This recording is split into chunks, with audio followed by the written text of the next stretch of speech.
নমস্কার বন্ধুরা, কেমন আছেন সবাই? আশা করি আপনারা সবাই খুব ভালো আছেন। তোফাস রান্নাবান্নায় আপনাদের সবাইকে স্বাগত জানাই।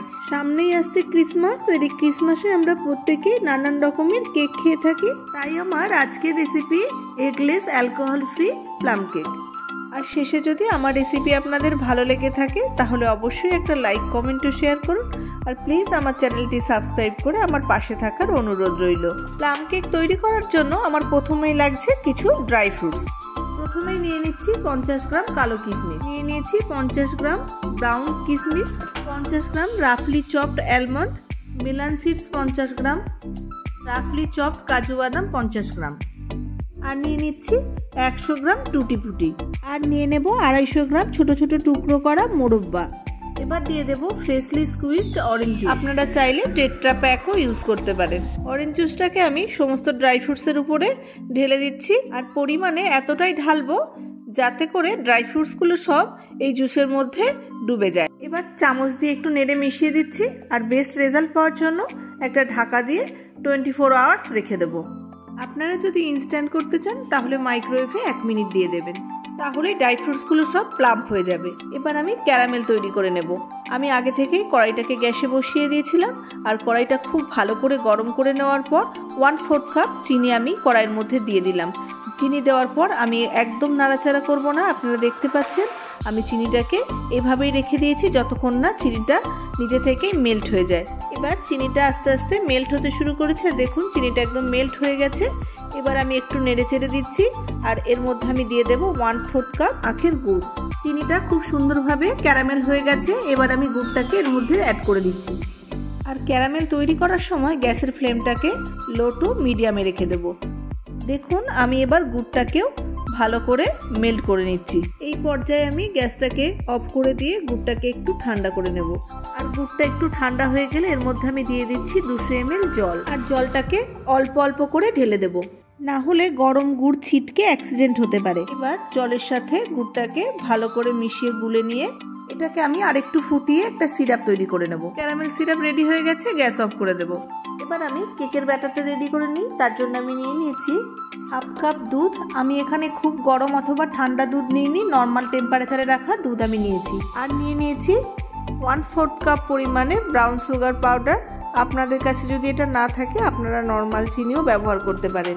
আর ভালো করে চেলে নেওয়ার পর চালনিতে যে দানা দানা ছোট ছোট অংশগুলো রয়েছে ওগুলোকে আমি ফেলে দেব। এবারে আমি দিয়ে দিচ্ছি 1/2 কাপ পরিমাণে রিফাইন তেল। এবার সব কিছু ভালো করে নেড়ে মিশিয়ে নেব। এবার দিয়ে দিচ্ছি 1.5 টিস্পুন ভ্যানিলা এসেন্স। এবারে ভ্যানিলা এসেন্সটাকেও একটু গুলে নিচ্ছি। আপনারা চিনির বদলে কনডেন্স মিল্ক ব্যবহার করতে পারেন। এবার নিয়ে নিচ্ছি 2 কাপ ময়দা, আর নিয়ে নিচ্ছি 1/2 কাপ পাউডার দুধ। এবার আমি দিয়ে দেব 5-6টা এলাচ, 1 টুকরো দারচিনি, আর অল্প একটু জায়ফল একসাথে গুঁড়ো করা। আর দিয়ে দিলাম 1/4 টিস্পুন নুন। আর এই শুকনো উপকরণগুলোকে 2-3 বার ভালো করে চেলে নিতে হবে। আমিও 2-3 বার ভালো করে চেলে নিয়ে তারপরে একসাথে সব কিছুকে মিশিয়ে একটা ব্যাটার তৈরি করে দিচ্ছি। এবার এই কেকের ব্যাটারের মধ্যে ড্রাই ফ্রুটসগুলোকে সব দিয়ে দেব। এবার ড্রাই ফ্রুটসগুলোকেও ব্যাটারের সাথে ভালো করে মিশিয়ে নিতে হবে। এবারে একটু অরেঞ্জ জেস্ট আর লেমন জেস্ট অ্যাড করে দেব। সাদা অংশটাকে দেব না, আমি একটা গ্রেটারের মধ্যে ঘষে ঘষে দিয়ে দিচ্ছি। দেখুন অরেঞ্জটাকে আমি চারিদিক ঘুরিয়ে ঘুরিয়ে উপরের অরেঞ্জ অংশটাকে ঘষে নিচ্ছি। এবারে পাতিলেবুর খোসাটাকেও একই রকমভাবে ঘষে নেব। এবার নেড়ে চেড়ে লেমন জেস্ট আর অরেঞ্জ জেস্টটাকে একটু মিশিয়ে দিচ্ছি।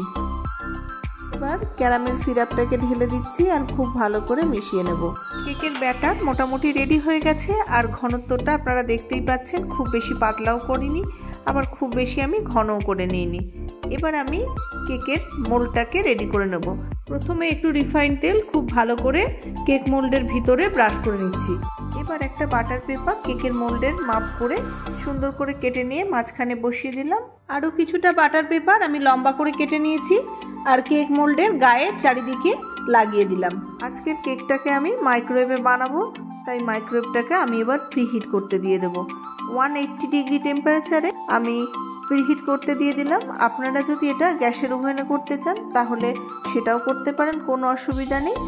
আর কেক বেক করতে দেওয়ার একদম আগে ব্যাটারের মধ্যে মিশিয়ে দিচ্ছি 1 টিস্পুন বেকিং পাউডার আর হাফ টিস্পুন বেকিং সোডা, দুটোই একসাথে খুব ভালো করে চেলে নেব। আর দিয়ে দিচ্ছি 2 টিস্পুন ভিনিগার। এবার সবকিছু খুব ভালো করে মিশিয়ে নিচ্ছি। এবার কেকের ব্যাটার বেক করার জন্য পুরোপুরি রেডি হয়ে গেছে। আমি এটাকে কেক মোল্ডের মধ্যে ঢেলে নিচ্ছি আর 2-3 বার ট্যাপ করে নেব যাতে কোনো এয়ার বাবল থাকলে বেরিয়ে যায়। আর কিছুটা ড্রাই ফ্রুটস আমি উপর দিয়ে ছড়িয়ে দিচ্ছি। দিয়ে দিলাম আলমন্ড কুচি, কিশমিশ, কাজু বাদাম, চেরি আর টুটি ফুটি উপর দিয়ে ভালো করে ছড়িয়ে দিচ্ছি। আপনারা আপনাদের ইচ্ছে মতো ড্রাই ফ্রুটস উপর দিয়ে ছড়িয়ে সুন্দর করে ডেকোরেশন করে নিতে পারেন। মাইক্রোওয়েভ অটো প্রিহিট হয়ে গেছে। আমি এবার একটা ছোট স্ট্যান্ড ভিতরে বসিয়ে দিয়ে কেকের ব্যাটারটা ভিতরে ঢুকিয়ে দিয়ে কনভেকশন মোডে 180 ডিগ্রি টেম্পারেচারে 1 ঘন্টা টাইম সেট করে দিলাম। সব মাইক্রোওয়েভে কেক বেক করতে টাইম কিন্তু একটু আধটু 19-20 হয়, তাই আমি 1 ঘন্টা সেট করে দিয়েছি। 40-45 মিনিট পর একবার চেক করে দেখব, যদি হয়ে যায় তাহলে ওভেন অফ করে দিয়ে বের করে নেব, আর যদি না হয় তাহলে আরেকটু টাইম এই ভিতরেই আমি রেখে দেব। আমি বাটার পেপারটাকে অনেকটা উঁচু করে লাগিয়ে রেখেছি। এতে একটা সুবিধা হয়, যদি মোল্ড অনেকটা ছোট হয়ে যায় আর ব্যাটার বেশি হয় সেক্ষেত্রে কেক বেক করার সময় অনেকটা ফুলে যায় আর কেকের মোল্ড থেকে বাইরে পড়ে যায়। এরকমভাবে কাগজটা দিলে আর পড়ে যাওয়ার চান্স থাকে না। 1 ঘন্টা পর কেকটা পুরো রেডি হয়ে গেছে আর আমি কেকটাকে ওভেন থেকে বাইরে বার করে দিয়ে আপনাদের দেখিয়ে দিচ্ছি কেকটা কত সুন্দরভাবে বেক হয়েছে। আর এটা চেক করার জন্য একদম কেকের সেন্টারে একটা টুথপিক অথবা একটা ছুরি দিয়ে আমি যেমন ভাবে দেখিয়ে দিচ্ছি এরকম ভাবেই চেক করে নেবেন। যদি দেখেন ক্লিন বেরিয়েছে ছুরি অথবা টুথপিকটা, তাহলে বুঝবেন কেক একদম পারফেক্ট ভাবে বেক হয়ে গেছে। কেকটা ঠান্ডা হয়ে যাওয়ার পর কেকটাকে ডিমোল্ড করে নিচ্ছি আর একটা ছুরি দিয়ে কেক মোল্ডের চারিদিকটা একটু ছাড়িয়ে আলগা করে নিচ্ছি। তারপর একটা প্লেট উপরে ঢাকা দিয়ে কেকটাকে উল্টে নেব। এবার বাটার পেপারটাকে ছাড়িয়ে নিচ্ছি। এই কেকটা আপনারা গ্যাসের ওভেনেও তৈরি করতে পারেন। একটা কড়াইয়ের মধ্যে কিছুটা বালি অথবা লবণ দিয়ে ভালো করে গরম করে নিয়ে তার উপরে একটা স্ট্যান্ড বসিয়ে দিয়ে কেকের মোল্ডটা ভিতরে দিয়ে একটা ঢাকা দিয়ে 40 থেকে 45 মিনিট মতো রেখে দিলেই এত সুন্দর একটা কেক আপনারা গ্যাসের ওভেনেই তৈরি করতে পারবেন। আপনারা বাড়িতে তৈরি করুন, নিজেরা খান, আর কাউকে যদি ক্রিসমাসে গিফট দিতে চান তো এভাবে তৈরি করে গিফটও দিতে পারেন। আপনারা বাড়িতে অবশ্যই তৈরি করে খেয়ে দেখবেন, টেস্টও কিন্তু ভীষণ ভালো। আজকে এই পর্যন্তই, দেখা হবে আবার নতুন রেসিপি নিয়ে। সবাই খুব ভালো থাকবেন।